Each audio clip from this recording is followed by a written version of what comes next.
The man stood before the wall in his studio, his work nearly complete. A sunrise peeking out over a foreign horizon lit an almost complete pond and tree line. Thick black lines upon bare drywall were jarring in the small space. The work was impeccable. The leaves boasted their small veins, and the grass near the pond would move if your head turned too quickly. He had honed his craft to perfection and sold his soul to do so. They were coming. He didn't know who, but he knew they had found his graveyard. He'd spent long enough there to know that the punishment couldn't just stop at him either. He'd heard rumors of the darkness that laid beyond the sunlight, but he hadn't ever dared cross it. He couldn't help himself, and now he would pay. He just didn't realize that the water held more powerful forces than the ability to hide a corpse. Only the pond remained, he told himself. Then it would need to be filled, of course, but not with water. It would have to be his own sacrifice, his own blood. His heart rate quickened at the thought. He knew they would take him no matter where he went. Who knew how many holes there were in this world? No. His only hope was to open the door and leave a path for his son to follow. He could hear them. The staircase was narrow and their hulking forms were having trouble climbing. The pastel crayon nearly slipped from his grasp as one of them lost their footing, tearing through the wall on their way up. The thin sheet rock lining the stairs gives way as easily as pencil through paper on a soft surface. A soft moan slipped through his lips as the charcoal black of the crayon continued its line, crumbling, pieces splitting from the harsh pressure. His art had been praised for decades for the unique and otherworldly qualities it possessed. Fantastic creatures never seen whimsically performing everyday tasks. If they only knew. He had allowed them to deify his talents, encouraged speculation on the depths of his creativity. Tricks, lies. His talent was born of a lifetime of deceit.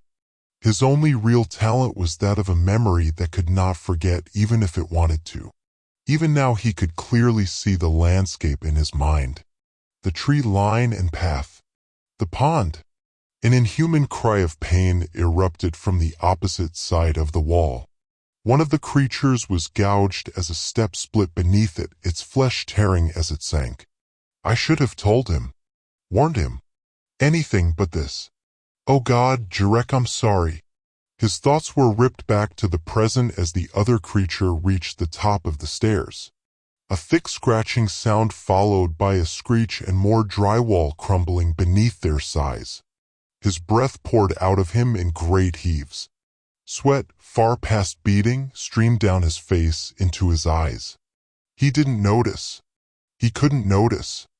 Thick squelching noises followed by bellows of anger rang out as the first freed itself from the stairs.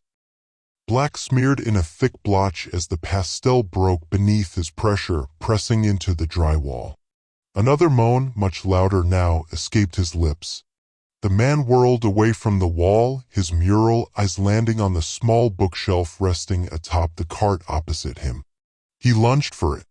The wooden shelving rocked backwards under his grasp as he pried the doors open.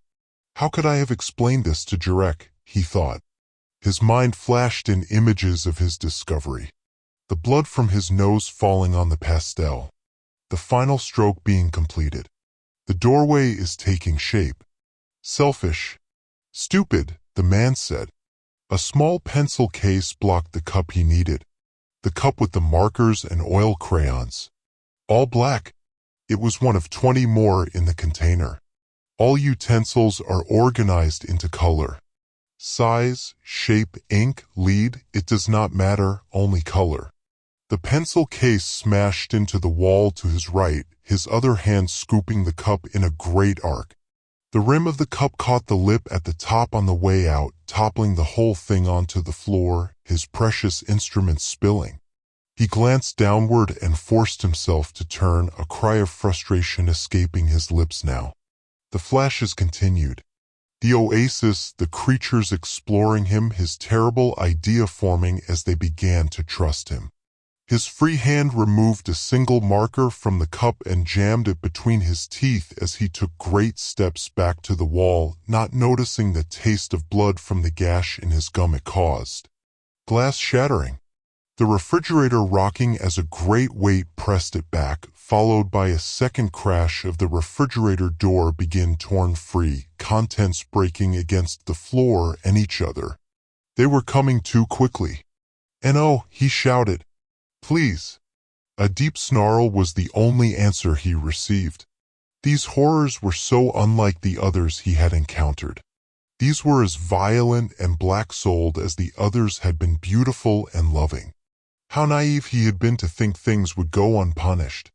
Jurek flashed in his mind once again. Had he left enough for his son to follow? Were the breadcrumbs enough? Memories continued to flood. The small animals staring at him, their voices in his head. The first time he stole one. The cries for its mother. The prodding and testing. Sneaking their lifeless bodies out after Jurek was asleep. His thoughts cut short by sounds of carpet being shredded as the creature's horrific limbs scraped along the floor. A door frame splintering as something too large for the opening dragged its way through. They were at the end of the hall. He needed more time. Whirling around, he grasped the easel. His easel. The beautiful one his son had commissioned for him. One of a kind. An heirloom. A solid work surface that could be lowered into a desk. Heavy. He pulled with all of the strength he possessed, straining to drag it from its hollows in the carpet. "GHH," he shouted as he pulled with everything he had, veins bulbous in his neck and temples. The easel came free and slid hard across the floor a few inches. He redoubled his efforts, willing the damn thing to move. He cried out. The thick surface of the easel collapsed under the sudden movement, slamming flat from its upright position. The weight of the slab crushed the man's hand with a flat crack. He howled. His brain refused to stop. How easy it had been to simply toss them into the pond. How easily he had done it again and again. After abducting them, what was posing them for a picture? Skewering their bodies in place like fruit neatly stacked in a bowl. An ear-splitting shriek echoed his own howl through the studio door. The room seeming to shake from the force of the creatures just outside. He dove across the newly flattened surface, screaming for his hand, placing the whole thing between himself and the door. He braced his back against the wall and sank, placing his feet against the underside of the easel. He shouted as he drove it forward, the wall popping and giving beneath his back as he pressed. The easel slid and toppled as he'd wanted.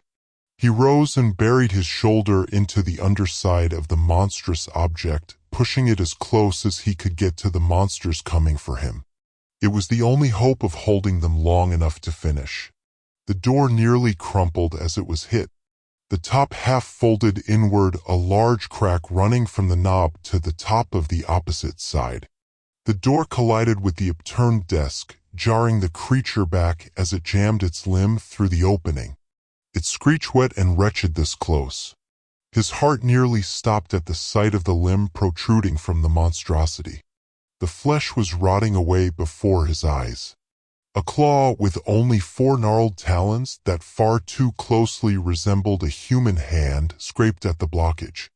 The almost hand left scraps of its putrid meat on the edges of the door where it scraped. The leavings oozed and stained a dark greenish brown. The smell. Oh God, the smell. The man nearly fell in terror. The wall stopped him as he stumbled back. His mangled hand reaching uselessly out to stabilize himself, only succeeding in sending fire up his arm. He hadn't realized he was screaming, but the sound turned to an agonized cry of pain. The pain brought clarity, though. He turned his eyes to the floor in search of his marker. He must have thrown it in his urgency, but the rest of the pastels and markers were scattered at the foot of the wall. He stooped to grab something, anything. He had run out of time. The claw found the edge of the easel and latched on. A bone in its talon snapped with the stiff sound of a pencil being broken. A deafening shriek of pain erupted from the hallway. The man's eyes forced themselves nearly closed from the sound. He was so close. He needed to finish the pond. If he didn't get it perfect, it wouldn't work. He needed it to work. He wouldn't let this happen to Jurek. The man raised his crayon, and the black line continued to close in on its origin, so close to completing the shape. The pond was small and not quite perfectly round. The line of the far side was broken by steps of some sort.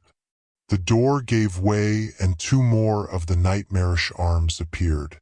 The easel was off the ground and flying a heartbeat later. It smashed into the wall above where it had been only a minute before. It lodged itself feet from the ground within the wall. The man screamed in horror as his one good hand closed the loop, completing his drawing. The black pastel had no sooner finished its job as the monstrosity took hold of him. Primal terror erupted from his lips as he fell away from the horror, clambering backward. The amalgamation before him was a creature from the blackest pits of his nightmares. He'd always gone during the day and stayed well away from the pond, because a part of him knew this was coming. He wouldn't get away with it forever. The hands were Hesha's. She'd been his first. She closely resembled a human child, appearing familiar until those talons. The shredded torso was Gritton's. The poor fool simply trusted and followed. He had been closer to something out of a fantasy story, but his likeness ushered in a line of merchandise unlike any before. The man's mind nearly snapped. He could feel the madness pulling at him. The guilt had been nearly too much all these years, and now his worst fears had been realized. He turned his gaze to the picture he had finished a moment ago, and panic lit inside of him. The blood, he screamed inside of his own head. He glanced down at his destroyed hand. Before he had time to register what was happening, a talon had closed over it and squeezed. The pain was too great to cry out. He began to pull back from the monstrosity, and a second talon fell on his face. The bony needle point piercing his eye. He heard it give way beneath the pressure with a soft pop. The Hesha Gritton thing roared in triumph. The rotting flesh from the monster began to pool on the man's face. It slid down the glistening bone of the limb as an overlarge sleeve would, pooling in small mounds. The man's one remaining eye was fixated on the pond. If he failed now, they would come for Jurek. He couldn't let that happen. The talon seizing his ruined hand continued compressing until the pain was nothing but a white-hot flare in his mind. He yanked downward, crouching and shrinking away from the monster with everything he could muster. His arm pulled free of his hand with a sickening pop. He lunged for the wall and dragged his stump across the body of water, forward and back. The blood sprayed and smeared across the surface of the wall, running and dripping. The creature folded its remaining talon so the fingers were all flush, the tips compressing into a point. The man saw the second creature waiting for him in the doorway.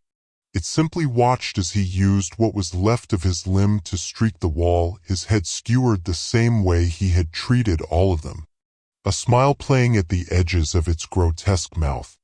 He moved his one eye back towards the wall. The man had used his limb to paint a thick layer over top of the scene. The blood and gore that smeared and ran down the wall began to draw back inward. The man smiled. He heard a voice in his head as everything began to dim. "Oh hush, it isn't that bad, just sit still," the voice teased. It was Hesha, or this version of her. The creature began to lift the man and turn him so they were face to face. "You're going to stay where I put you, whether you like it or not." The man opened his mouth to speak, to apologize, to beg for this to be over. Hesha's talon shattered his teeth and buried them in the flesh of his throat as it tore through the opening he was going to use to apologize. The blood had disappeared from all except the pond on the wall. The red surface rippled as if brushed by a breeze.